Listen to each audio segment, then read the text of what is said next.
Bueno, buenos días. Voy a hacer este movimiento. ¿Se escucha bien ahí igual? ¿Sí? Genial. Bueno, lindo poder estar reunidos nuevamente. Precioso el tiempo de alabanza, cantar tantas verdades. Bueno, a mí en lo personal siempre me edifica. A veces no quiero que termine el tiempo de alabanza, pero bueno, también precioso poder compartir la palabra de Dios.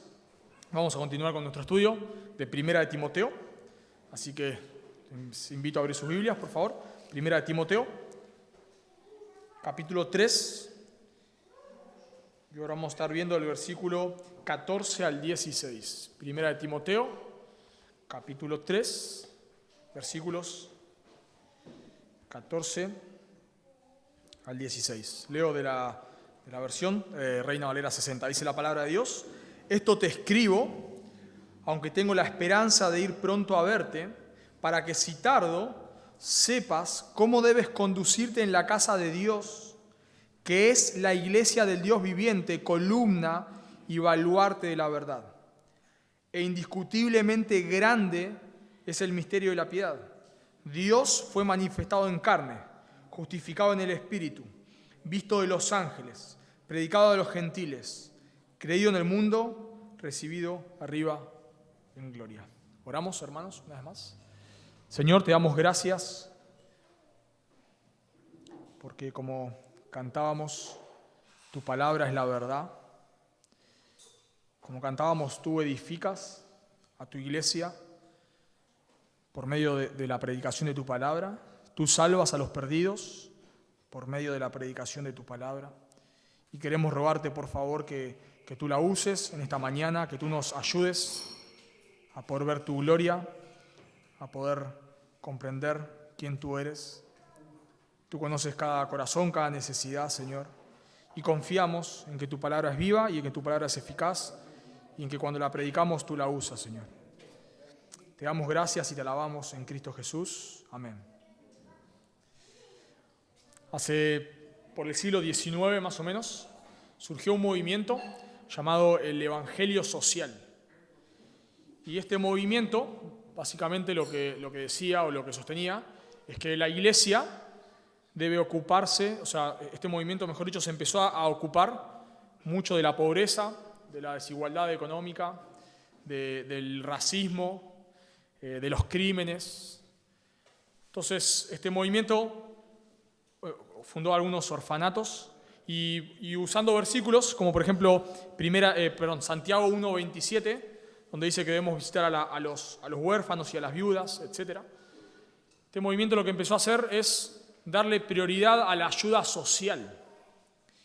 Y el problema con este movimiento, dense cuenta que todo esto que este movimiento empezó a desarrollar de la ayuda social y a los pobres, claro que no es malo, por supuesto que no. Y la Biblia nos habla mucho de los pobres. La Biblia nos habla del racismo también, de la discriminación, todas cosas buenas. Pero lo que hizo este movimiento es cambiar el orden. O sea, la prioridad no era tanto predicar la palabra, aunque lo hacían, por supuesto, sino era la ayuda social. Bueno, y lo que terminó pasando con este movimiento, y por eso luego se levantaron personas a hablar del problema de este movimiento, lo que terminó pasando es que este movimiento dejó de lado la verdad y terminaron siendo tal vez como una especie de ONG, de ayuda social. Por eso nosotros, y a nosotros nos puede pasar eso, y ha pasado a lo largo de la historia. Para que nosotros no nos pase eso, para que no nos desviemos de la verdad, lo que nosotros debemos entender como iglesia es ¿para qué está la iglesia? Nunca hago referencia al título, pero hoy lo voy a hacer. Era el propósito de la iglesia. ¿Para qué está la iglesia? La iglesia está para dar ayuda social, para hacer una especie de partido político. ¿Para qué está la iglesia? Bueno, lo que vamos a ver en este texto es que en la iglesia, nosotros en la iglesia debemos comportarnos de tal manera que exaltemos el nombre de Dios. En la iglesia debemos comportarnos de tal manera que exaltemos el nombre de Dios. Por decirlo de otras palabras, la iglesia está para exaltar el nombre de Dios. Bueno, y lo que vamos a ver en este texto son tres razones.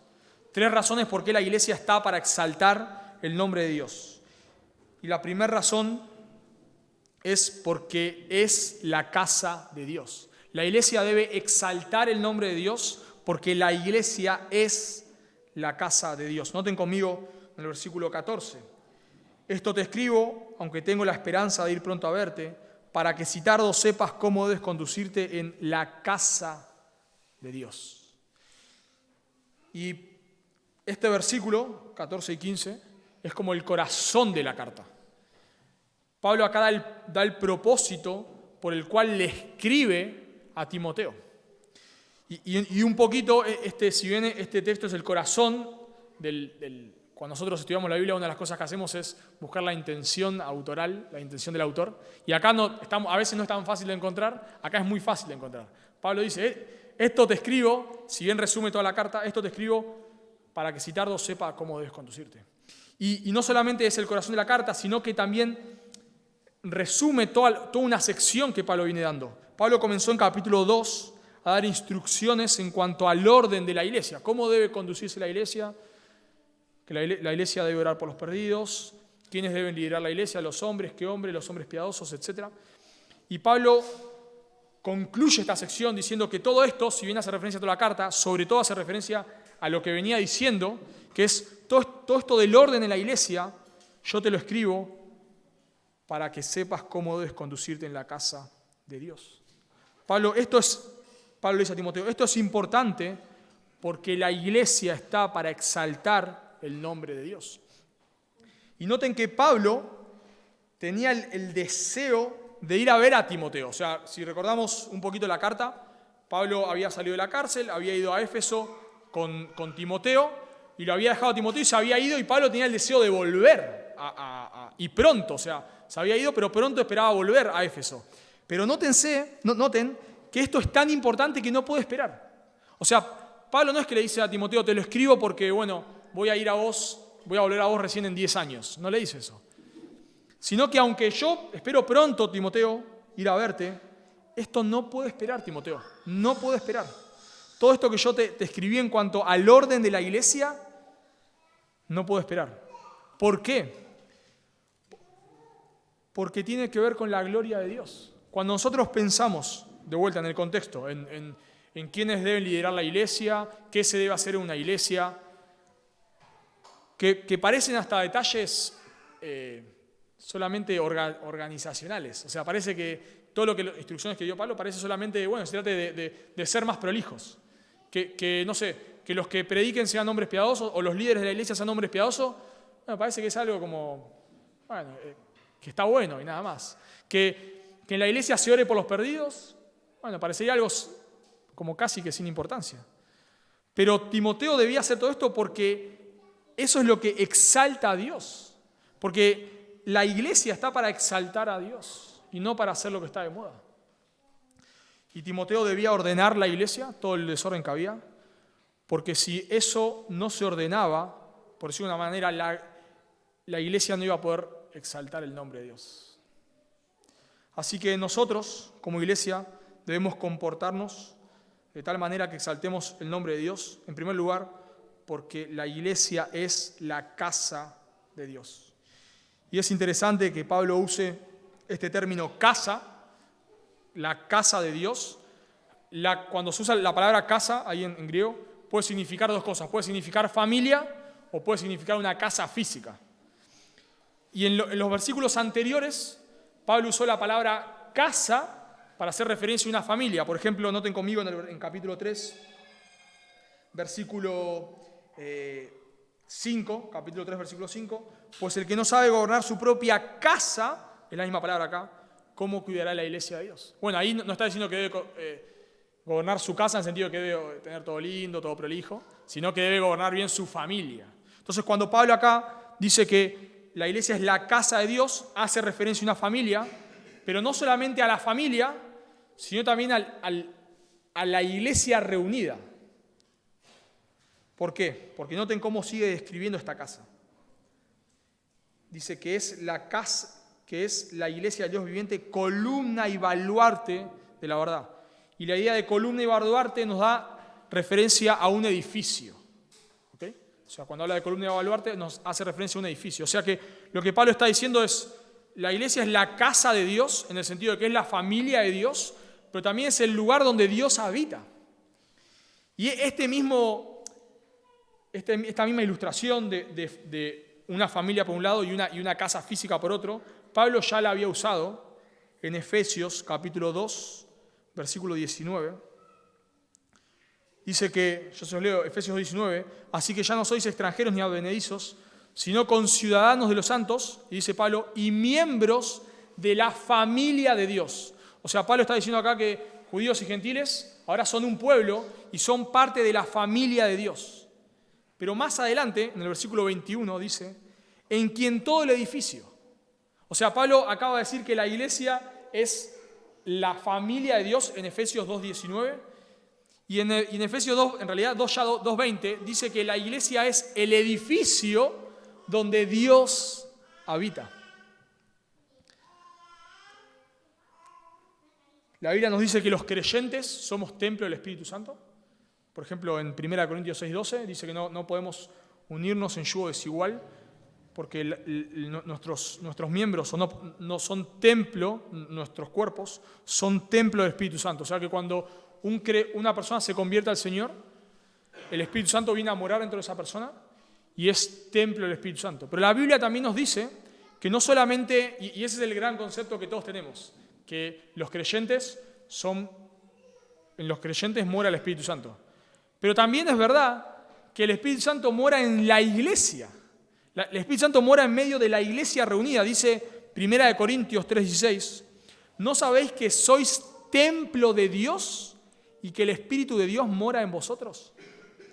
Y ahí no está hablando de que el cuerpo es templo de Dios, sino que la iglesia es el templo de Dios. Algunos prefieren traducir este versículo como no sabéis que sos el templo de Dios, haciendo referencia ¿a qué? Al Antiguo Testamento. Por supuesto, un judío, cuando leía templo de Dios, por supuesto, le venía a la mente el templo judío. ¿Por qué? Porque Dios había prometido morar en el templo. Y cuando Salomón dedica el templo, ahí en Primera de Reyes, capítulo 8, una nube cubre el templo como una referencia a que Dios mora en el templo. Y Dios promete que cuando el pueblo de Dios ore mirando hacia el templo, por más que estén lejos, Dios los iba a traer de vuelta. Y por eso Daniel oraba hacia el templo. Porque el templo, en el Antiguo Testamento, el templo significaba la presencia de Dios. Nosotros sabemos que Dios está en todos lados, por supuesto, y no tanto ahora, sino en el Antiguo Testamento. Pero cuando la Biblia hace referencia a que Dios está en un lugar, no es porque no está en otros, porque Dios es omnipresente. Cuando la Biblia dice que Dios está en un lugar, es porque Dios está de manera especial en un lugar, porque su presencia está en un lugar. Por eso Salomón, cuando dedica el templo en Primera de Reyes, capítulo 8, él dice, los cielos de los cielos no te pueden contener. Claro, Dios está en todos lados, por supuesto que sí. Y cuando la Biblia dice que en el infierno Dios no estará, bueno, en realidad la presencia de Dios también estará en el infierno, porque Dios está en todos lados. Pero la presencia de Dios para bendecir, por supuesto, no estará en el infierno. Entonces, cuando se dice que Dios está en un lugar, Dios está en todos lados. Pero es que la presencia de Dios está de manera especial en un lugar.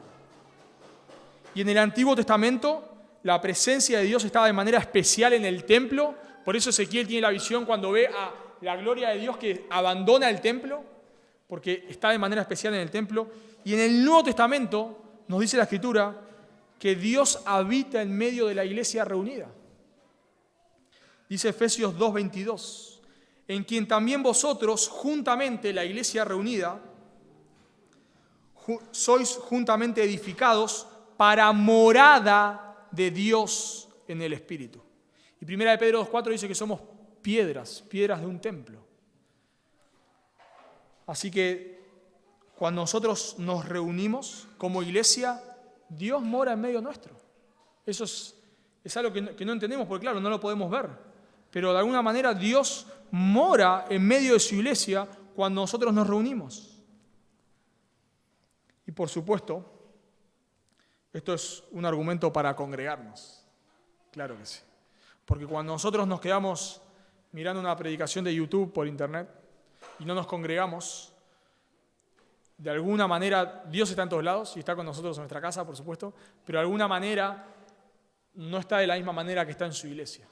No está de la misma manera. Y no entendemos cómo es eso. Yo no entiendo cómo es que Dios moraba en el Antiguo Testamento, en el templo, no entiendo. Ni tampoco entendemos muy bien cómo es que Dios mora en medio de su pueblo, pero es así. Cuando nosotros nos reunimos, no importa la cantidad de personas que seamos, si somos 10.000, si somos 10, no importa, no importa. Lo que hace gloriosa a una iglesia no es ni su edificio ni el número de personas. Lo que hace gloriosa a una iglesia es que Dios mora en medio de ella. Y cuando Pablo le dice a los corintios, en 1 Corintios 3:16, que ustedes son templo, está hablando de la iglesia local. Y como Dios es omnipresente, Dios está en todos lados, Dios mora en cada iglesia local, podemos decir. Y cuando la iglesia local se reúne, Dios está presente. Pero Pablo da un detalle más en este texto, o da como una descripción de la iglesia, y dice que es la casa de Dios, y aclara, ¿no? Ahí la Biblia lo pone entre comas, pero hace una aclaración acá, Pablo, que describe a esa casa, que es la iglesia del Dios viviente, la iglesia es la casa de Dios, que es la iglesia del Dios viviente. Por supuesto, esto hace contraste con los ídolos muertos. En Éfeso, en la ciudad de Éfeso particularmente, estaba el gran templo de la diosa Diana. Dicen los historiadores que era una de las 7 maravillas del mundo antiguo. Así que yo me quiero imaginar lo que era este templo tremendo. Su estructura debería ser algo, yo calculo, si lo vemos hoy nos deja maravillados. Pero Dios no mora ahí. Dios no mora ahí. Dios mora en medio de la iglesia. Y en contraste con la diosa Diana de ese tiempo, que era un ídolo muerto, que como dice el Antiguo Testamento no tiene oídos para oír, no tiene ojos para ver, no tiene bocas para hablar, es un ídolo. En contraste con eso, el que habita en medio de la iglesia es el Dios viviente. Nosotros no venimos a postrarnos delante de ninguna estatua acá, no venimos a adorar una estampita, no venimos ni siquiera a adorar a un hombre, de ninguna manera. Nosotros nos congregamos porque es la iglesia de Dios y porque Dios está vivo y porque Dios habita y vive en medio de su iglesia. No importa si nos reunimos en este lugar, en la biblioteca, como nos reuníamos antes, o en la plaza, no importa, porque no es el edificio donde mora Dios. Los católicos tienen grandes templos y la gente cuando entra se persigna y no sé qué, y se tira agua bendita. Y claro, los templos son lindos edificios, pero la gente hace ahí como que Dios mora ahí, o sea, como que Dios mora en el edificio. Dios no mora en el edificio. Porque incluso cuando Pablo le dice a la iglesia, tanto de Corintio como acá, como de Éfeso, que la iglesia es la iglesia del Dios viviente, en ese momento ¿dónde se reunían? En casas. En el libro de los Hechos, cuando son como 5.000 o 10.000 personas en Jerusalén, se reunían en el templo, en el patio del templo. Luego ya, los echan de ahí, los desalojan, y se empiezan a reunir en casas. Así que cuando Pablo le dice a la iglesia, Dios habita en su iglesia, por supuesto no estaba haciendo referencia a un edificio, sino a la iglesia reunida. Y el concepto de Dios viviente, Pablo lo usa más adelante, en capítulo 4, versículo 10, dice que por esto mismo trabajamos y sufrimos oprobio, porque esperamos en el Dios viviente. De vuelta, en el Dios viviente. Eso hace referencia, hermanos, a que Dios obra en medio de su iglesia, a que Dios está vivo. No lo vemos, por supuesto, Dios es espíritu, no lo podemos ver. No es que acá una nube vaya en este lugar, ni nada de eso, pero Dios está en medio de su iglesia, aunque no lo podamos ver. Dice Apocalipsis, yo se los leo, Apocalipsis capítulo 1, versículo 12, el apóstol Juan está preso en Patmos y tiene una visión, se le aparece el Cristo resucitado, y noten cómo Juan describe a Jesús, obviamente en un libro apocalíptico donde tiene lenguaje apocalíptico, pero noten cómo Juan describe a Jesús en Apocalipsis 1:12, yo se los leo.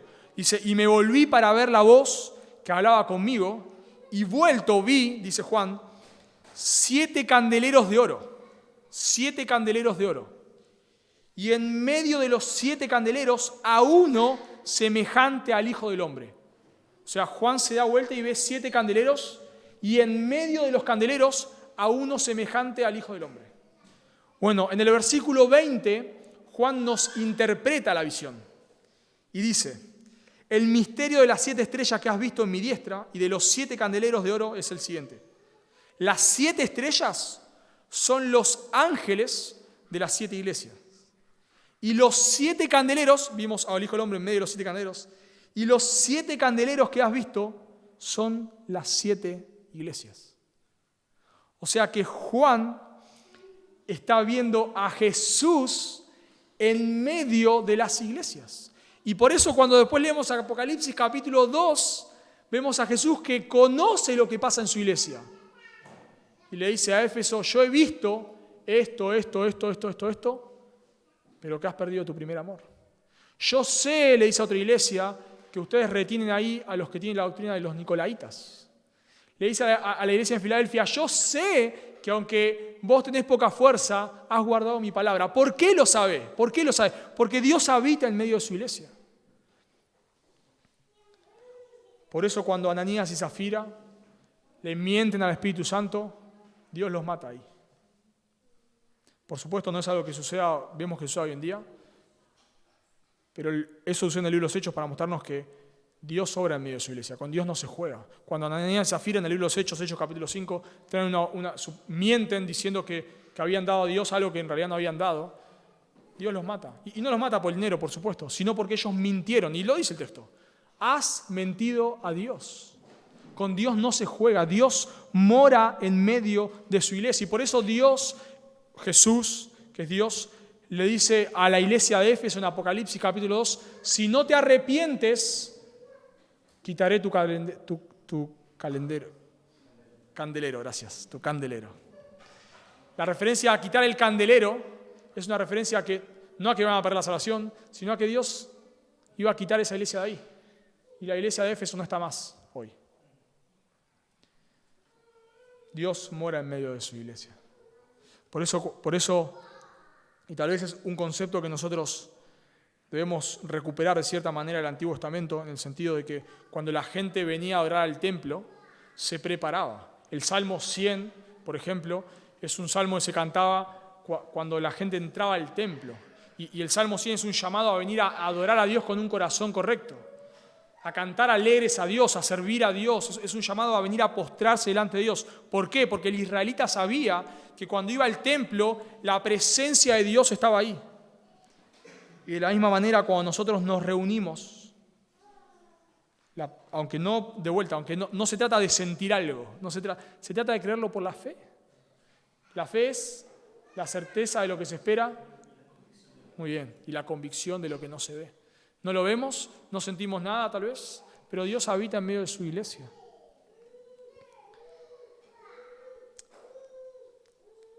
Y los números en la iglesia, una iglesia, quiero repetirlo esto, una iglesia no hace que una iglesia sea buena la cantidad de personas que tenga. Hay iglesias muy buenas con muchas personas y hay iglesias muy malas con muchas personas. No se trata de la cantidad de personas que haya, ni del predicador que haya en esa iglesia. No es que tal iglesia es mejor porque tiene tal predicador, no. Lo que hace gloriosa una iglesia es que Dios habita en medio de ella. Por eso, si Dios habita en medio de la iglesia, y esto es lo que Pablo desarrolla acá, si la iglesia es la casa de Dios, si Dios habita en medio de su iglesia, Timoteo, vos no podés hacer lo que querés en la iglesia. De ninguna manera. Vos no podés hacer lo que querés en la iglesia.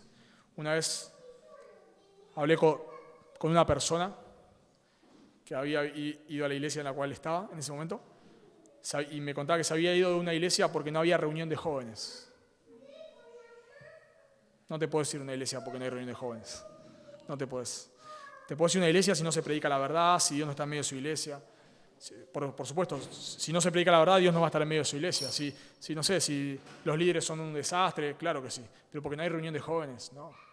Esa persona en un sentido lo que está diciendo es es yo quiero que en la iglesia se haga lo que yo quiero. Pero en la iglesia no se hace ni lo que vos querés ni lo que yo quiero. En la iglesia se hace lo que Dios manda. Y es central esto, es central. En la iglesia no podemos orar por cualquier cosa. Oramos por los perdidos. En la iglesia no puede estar dirigida por cualquier persona. Debe estar hecha por hombres piadosos. Entonces en la iglesia hacemos lo que Dios manda, hermanos. Y si el día de mañana viene una persona que tal vez es muy piadosa, pero no tiene llamado al ministerio pastoral, no lo hacemos pastor. No lo hacemos pastor. Pero no tenemos pastor y este hombre, bueno, es piadoso, pero si no tiene llamado, no lo hacemos pastor. ¿Por qué? Porque Dios ya nos dejó un requisito. Y si hay una persona que sabe mucho de Biblia, muchísimo, pero no es piadosa, no le hacemos un pastor. ¿Por qué? Porque Dios ya nos dejó en su palabra lo que debemos hacer. Entonces, a la hora nosotros de tomar decisiones en la iglesia, debemos preguntarnos qué dice Dios en su palabra. Nosotros somos... No hay iglesia perfecta, por más sana que sea, no hay iglesia perfecta, de vuelta, porque la iglesia está compuesta por pecadores redimidos por gracia, pero que siguen pecando. Entonces, para que la iglesia sea perfecta, sus miembros deberían ser perfectos, y de este lado de la eternidad no va a pasar eso va a pasar del otro lado de la eternidad. Entonces, como no existe la iglesia perfecta, las iglesias se equivocan. Y nosotros nos vamos a equivocar, por supuesto que sí. Y las iglesias, tal vez con más años, no sé, como Carapachay, creo que tiene ya 40 años, bueno, ya hoy se equivoca menos porque ya se ha equivocado mucho en el pasado. Y ha madurado en ciertas áreas. Y yo pienso que nosotros, bueno, como iglesia está arrancando, nos vamos a equivocar, tal vez menos que Carapachay puede ser al inicio, porque tenemos ya iglesias maduras a nuestro alrededor a los cuales podemos pedirle consejo, etc. Y tenemos más herramientas, pero en un sentido nos vamos a equivocar, porque no existe la iglesia perfecta, porque nos vamos a equivocar. Y yo pienso que el problema no es equivocarnos, sino el problema es dejar de preguntarnos qué dice Dios en su palabra. Ese es el problema.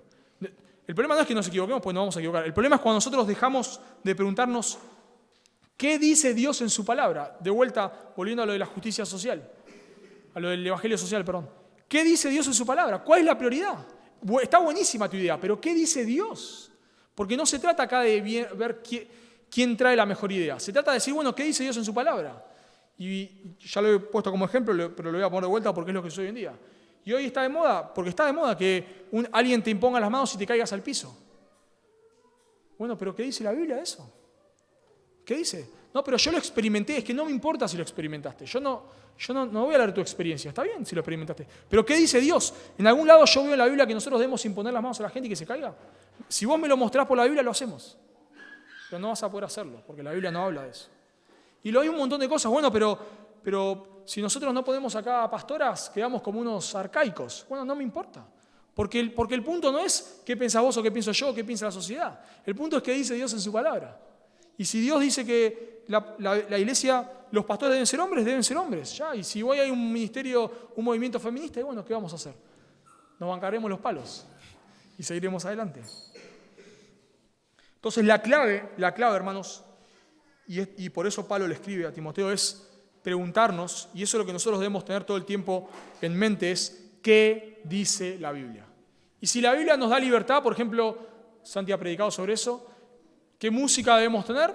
Bueno, en ciertas cosas no tenemos libertad, las letras no tenemos libertad, pero en el ritmo, bueno, tenemos cierta libertad, bueno, tenemos libertad, ya podemos elegir en ese caso. Y en otras cosas podemos elegir.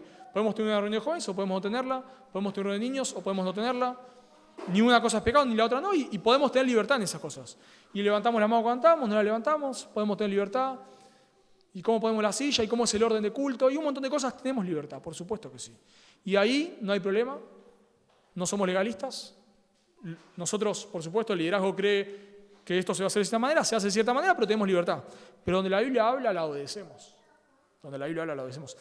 Y por supuesto, acá la Biblia está hablando, y por eso Pablo está diciendo a Timoteo, el orden en la iglesia, porque de eso está hablando Pablo, el orden de la iglesia se trata de la gloria de Dios. Que pongas personas que no califican, se trata de la gloria de Dios.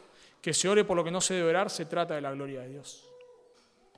Así que en primer lugar, en la iglesia debemos exaltar el nombre de Dios, En primer lugar, porque es la casa de Dios, versículo 15. En segundo lugar, porque es columna y baluarte de la verdad. Noten conmigo versículo 15, la segunda parte. Dice que es la iglesia del Dios viviente, columna y baluarte de la verdad. La idea de columna allí es un pilar.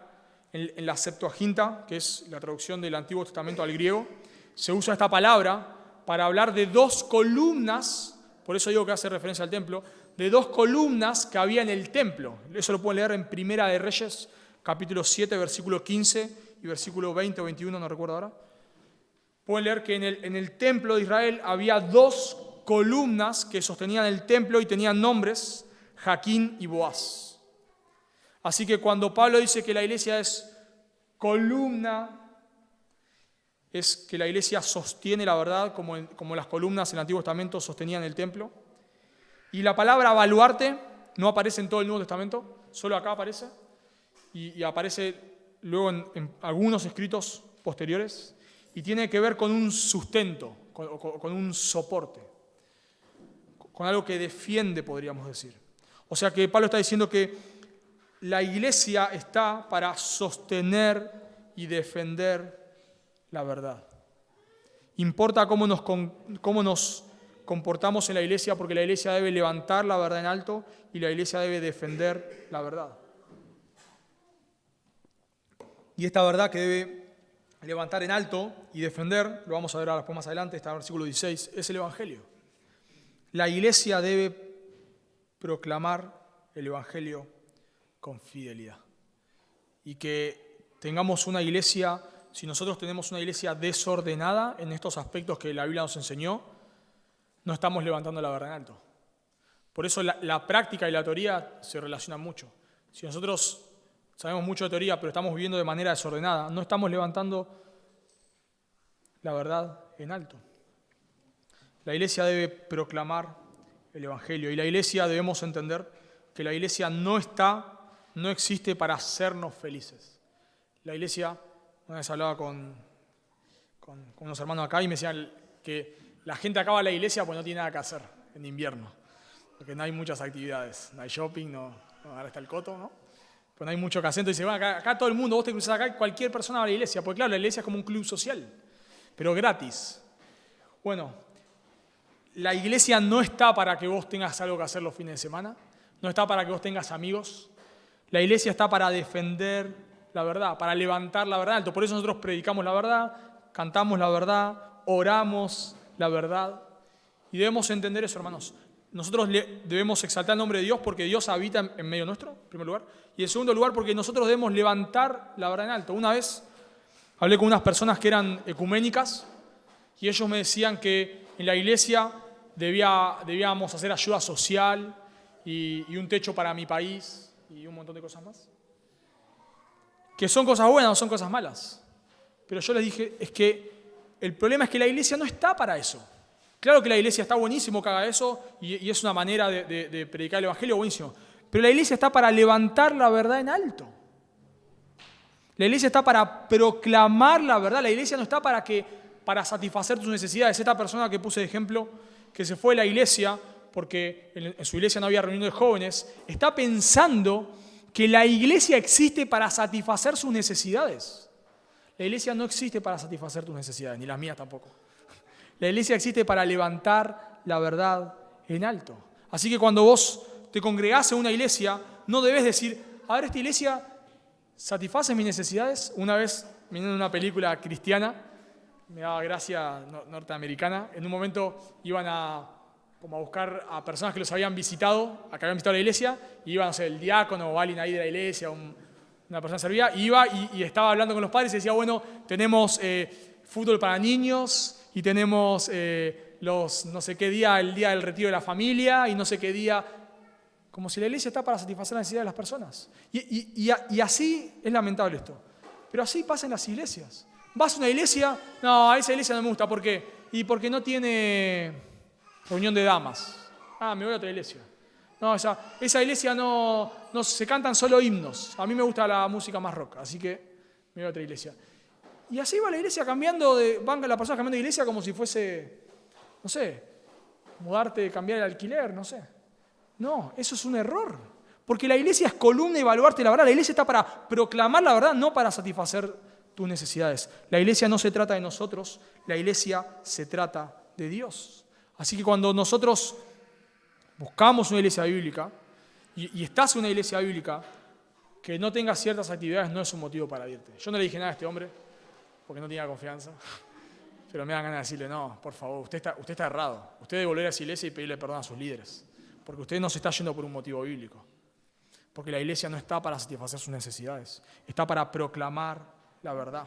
Pero es interesante cómo Pablo describe esta verdad. Noten en el versículo 16. E indiscutiblemente grande es el misterio de la piedad. A esta verdad que dijo que la iglesia debe proteger y defender y levantar en alto, ahora Pablo le llama a esta verdad, le llama ministerio de la piedad. ¿Por qué? Porque la iglesia no debe solamente proclamar la verdad en el sentido de que la iglesia solamente debe enseñar bien la Biblia, sino que la iglesia debe enseñar bien la Biblia, pero a su vez debe vivir esa Biblia que enseña. Por eso le llama ministerio de la piedad. Y muchas veces la verdad y la piedad están en conexión. Dice Tito, que es una de las cartas pastorales son 1 Timoteo, 2 Timoteo y Tito. Bueno, en Tito, Pablo le dice a Tito 1:1, así comienza la carta, Pablo, siervo de Dios y apóstol de Jesucristo, conforme a la fe de los escogidos de Dios y el conocimiento, escuchen, y el conocimiento de la verdad que es según la piedad. El conocimiento de la verdad que es según la piedad. Así que la iglesia no solamente debe predicar la verdad, levantar la verdad en alto, sino que la iglesia debe modelar la verdad.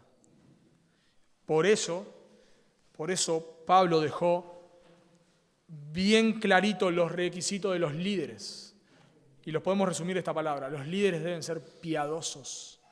Los líderes, ¿por qué? Porque si los líderes en un sentido es a la gente a la cual las personas va a ver para poder imitar, esos líderes deben estar imitando a Cristo. Y no solamente, por supuesto, los líderes, sino toda la iglesia. Toda la iglesia. La iglesia debe estar compuesta por personas piadosas. Por eso dice el Señor, ora en Juan 17, que la gente pueda ver el amor que se tiene unos a otros. Por eso Jesús le dice a los apóstoles, la gente va a creer si ve el amor que hay en ustedes. Por eso Pablo le escribe a los Efesios, en Efesios capítulo 4, que guarden la unidad que ya tienen por medio de Cristo. Por eso Pablo da una advertencia muy, muy fuerte en Corintios, 1 Corintios 3:17, luego de decir en 3:16, como leí, que la iglesia es el templo de Dios, dice 3:17, si alguno destruye la iglesia de Dios, Dios le destruirá a él. Y el contexto ahí de destruir la iglesia de Dios es estar sembrando división, porque eso es lo que pasaba en Corintios, división. Si alguno quiere destruir la iglesia de Dios, si alguno quiere atacar la iglesia de Dios sembrando división, Dios le va a destruir a él. Por eso es muy importante que en la iglesia las personas que estén reflejen la piedad, no solamente prediquen la piedad, sino que la reflejen. Y nos pasa. Hablamos con personas que a veces no quieren a la iglesia por el testimonio de la iglesia. También la iglesia se predica cualquier cosa, pero las personas no se dan cuenta de eso.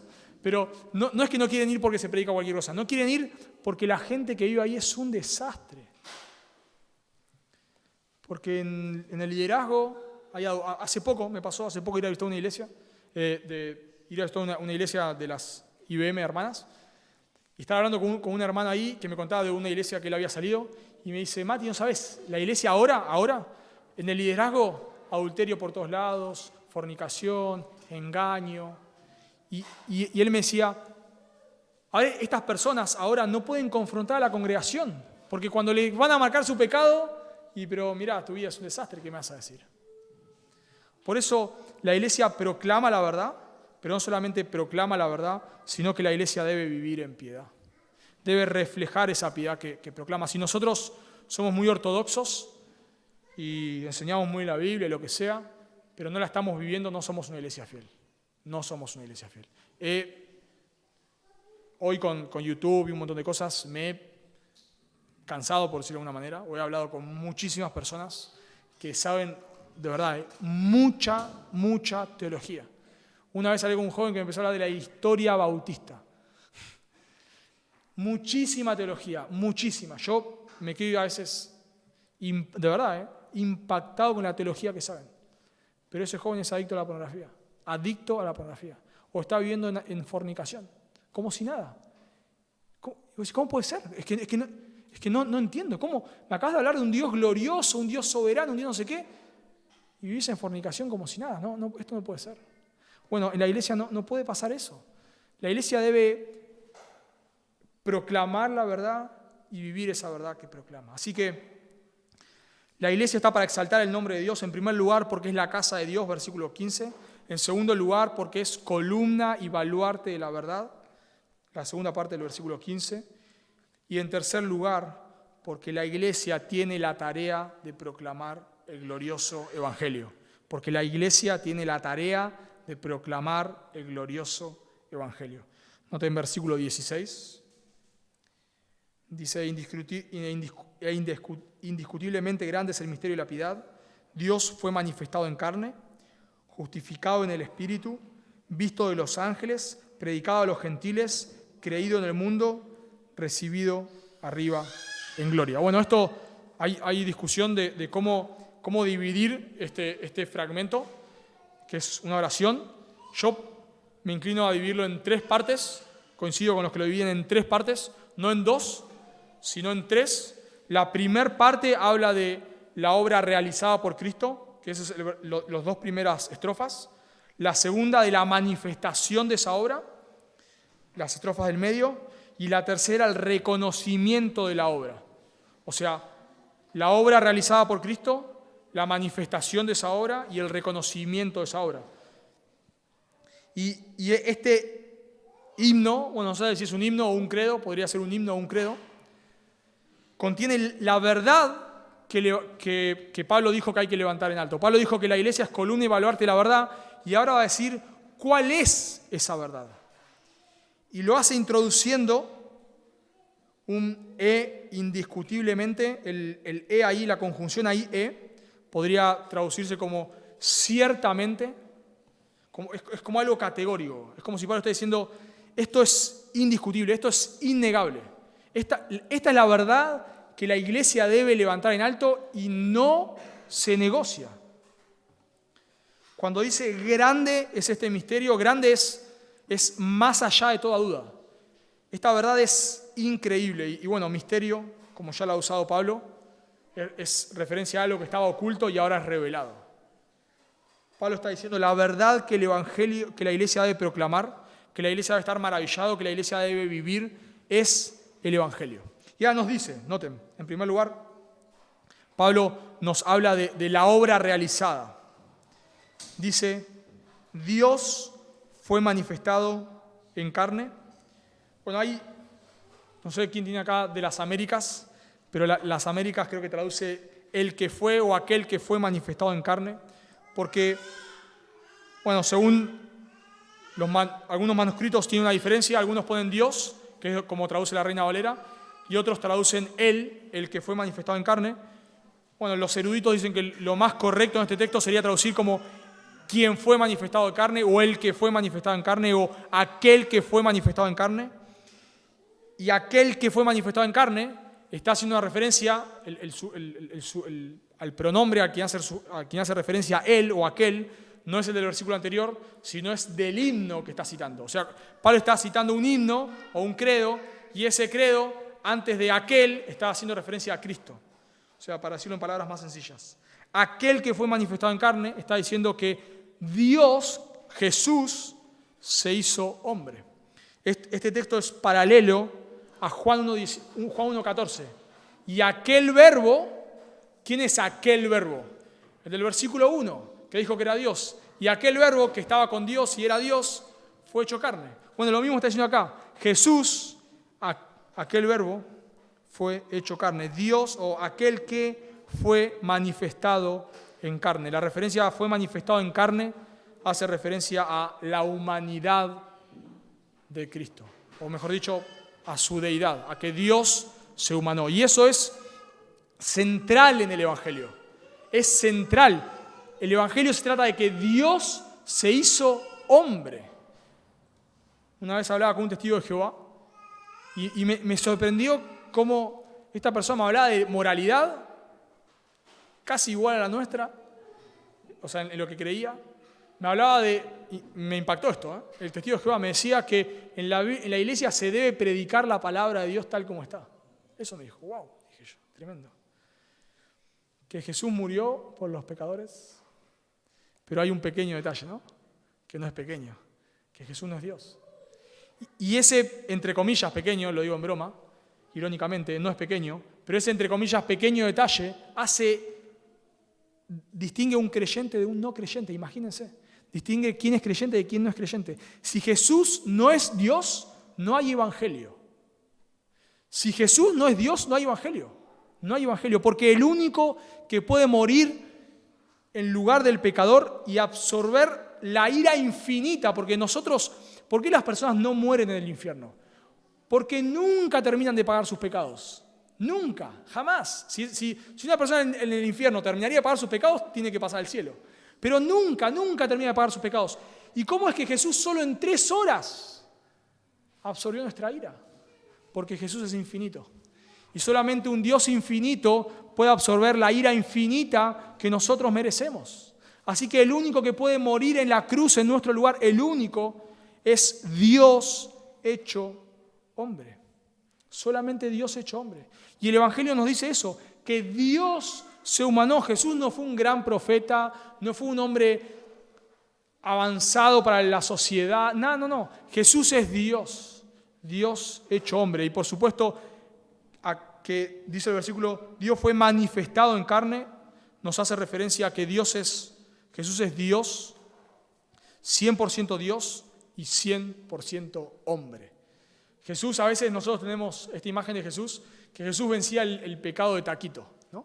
O que Jesús iba caminando ahí y una aureola lo rodeaba. No, Jesús era un hombre. Y cuando la Biblia dice que Jesús fue tentado como vos y yo somos tentados.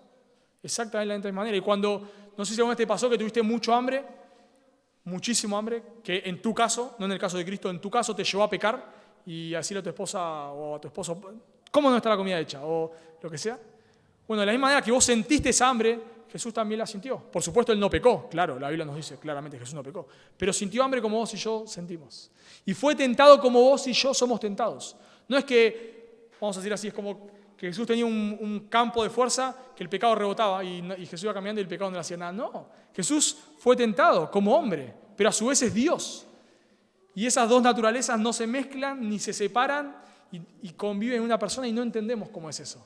Pero esta verdad de que Jesús es 100% Dios y 100% hombre es central en el Evangelio.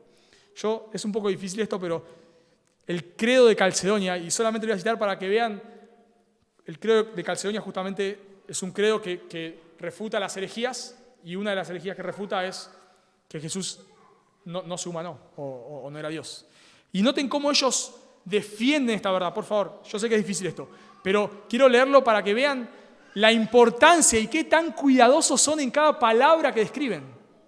Dice, yo se lo leo el credo, dice: nosotros pues, siguiendo a los santos padres, todos de común acuerdo enseñamos a los hombres a confesar al solo y único Hijo, nuestro Señor Jesucristo, el mismo, escuchen, perfecto en divinidad y perfecto en humanidad, a ser reconocido en dos naturalezas, inconfundibles, inmutables, indivisibles, inseparables, sin que tal unión elimine en modo alguno las distinciones entre las naturalezas. Antes bien, preservando la propiedad de cada naturaleza y concurriendo en una persona y una sustancia no partida o dividida en dos personas, sino uno y el mismo unigénito, Dios, el Verbo, el Señor Jesucristo. Noten, yo sé que es difícil esto, pero lo que está diciendo es, ¿por qué hacen esta definición? Porque esto es central, y son muy detallados. Dos naturalezas no se separan, no se mezclan en una persona, 100% Dios, 100%. ¿Por qué son tan minuciosos? Porque es central. Central. Si Jesús no es Dios, no hay evangelio. Y luego rápido vemos los otros detalles. Justificado en el Espíritu. La palabra ahí justificado quiere decir vindicado. Quiere decir que por medio de la resurrección el Espíritu Santo demostró que Jesús es Dios. Dice, yo se lo leo, Romanos 1:4, que fue declarado Hijo de Dios con poder según el Espíritu de Santidad, por la resurrección de entre los muertos. La resurrección es vital. Jesús no solo murió, sino resucitó. Pablo dice en 1 Corintios 15, si Jesús no hubiese resucitado, vana es nuestra esperanza. No hay evangelio. Si Jesús no es Dios, no hay evangelio. Si Jesús quedó en la tumba, no hay evangelio. Jesús murió, pero no solamente murió, sino también resucitó. Y luego nos habla primero de la obra realizada por Cristo, en segundo lugar nos habla de la manifestación de esa obra. Noten que dice visto de los ángeles. Esto es precioso. Esto es una referencia a que el impacto que tuvo la obra de Cristo en la cruz fue inimaginable. No solamente los hombres lo vieron, sino que los ángeles, el universo se dio cuenta que Jesús es Dios hecho hombre que vino a morir en lugar del pecador. No solamente no lo vieron 500 personas, los ángeles se enteraron, el universo se enteró de que Dios murió y resucitó en lugar del pecador. Y luego no solamente los ángeles, sino también las personas. Predicado entre los gentiles, o podría ser una referencia predicado entre las naciones. Este glorioso evangelio ahora es predicado por la iglesia y esto es central también. Nosotros no solamente creemos el evangelio, sino que lo proclamamos y eso es lo que vemos en el libro de los Hechos. La gente empieza a predicar este evangelio y las personas empiezan a creer en este evangelio. Si nosotros en un sentido creemos el evangelio pero no lo predicamos, no somos una iglesia fiel. Si nosotros no estamos predicando el evangelio, no importa cuánta teología sepamos, no importa cuánto griego, cuánto hebreo, cuánta sintaxis, cuánta teología hayamos leído, no somos una iglesia fiel. Porque la iglesia debe proclamar el evangelio, predicado a los gentiles o a las naciones. Luego vemos el reconocimiento de la obra, creído en el mundo. Por supuesto, no hace una referencia a que todas las personas han creído en el evangelio, sino a que este evangelio que es proclamado empieza a ser creído por el mundo, por pecadores. Y lo empiezan a recibir, y eso es lo que vemos en el libro de los Hechos. Este evangelio que Jesús en Mateo capítulo 28 les manda a proclamar, empieza a ser recibido por los que lo crucificaron a Jesús, por los samaritanos, por los gentiles, por los efesios, y llega hasta Roma. Y luego concluye, recibido en gloria. Eso, por supuesto, recibido en gloria, hace referencia a la ascensión, a que este Jesús glorioso que murió y es proclamado, fue ascendido a los cielos y un día volverá. Por eso, si vos estás acá sin Cristo, si vos no sos un creyente, la Biblia dice que Jesús es Dios hecho hombre, que murió en lugar del pecador, y hoy Dios te ofrece salvación gratuita, pero si vos le rechazás, lo que te espera es la ira de Dios. La ira de Dios. Jesús vino una vez y va a volver por segunda vez, pero ya no a salvar, sino a juzgar. Y para nosotros, los que somos creyentes, debemos entender que el evangelio es central en la vida de una iglesia. Es central en todo sentido. En lo que se predica en los domingos, en lo que se predica a los inconversos y en lo que se vive. Hermanos, todo el tiempo la pregunta que nosotros debemos hacernos a la hora de hacer cualquier cosa en la iglesia es ¿qué dice la Biblia? ¿Qué dice la Biblia? No qué queremos nosotros. ¿Qué dice la Biblia? Y obedecer lo que la Biblia nos dice porque estamos acá para exaltar el nombre de Dios. ¿Oramos? Señor, te damos gracias por tu palabra. Gracias por el precioso evangelio de Jesucristo. Gracias, Señor, porque tú estás levantando una iglesia aquí, Señor, que predica la verdad, que vive la verdad, Señor, con hombres y mujeres fieles que hablan del evangelio, que se esfuerzan por vivir a la luz del evangelio, Señor. Te alabamos por eso y te pedimos que tú nos guardes del error, Señor, por favor, nos guardes de desviarnos, nos guardes de irnos tras otro evangelio, nos guardes de irnos tras ideas fabulosas que dejan la verdad de lado, por favor, Dios. Te pedimos que podamos entender que la iglesia no se trata de nosotros, Señor, y que podamos ser una iglesia de hombres y mujeres que lo único que hagan sea exaltar tu nombre, por favor. Te lo agradecemos y pedimos en Cristo Jesús. Amén. Silvito.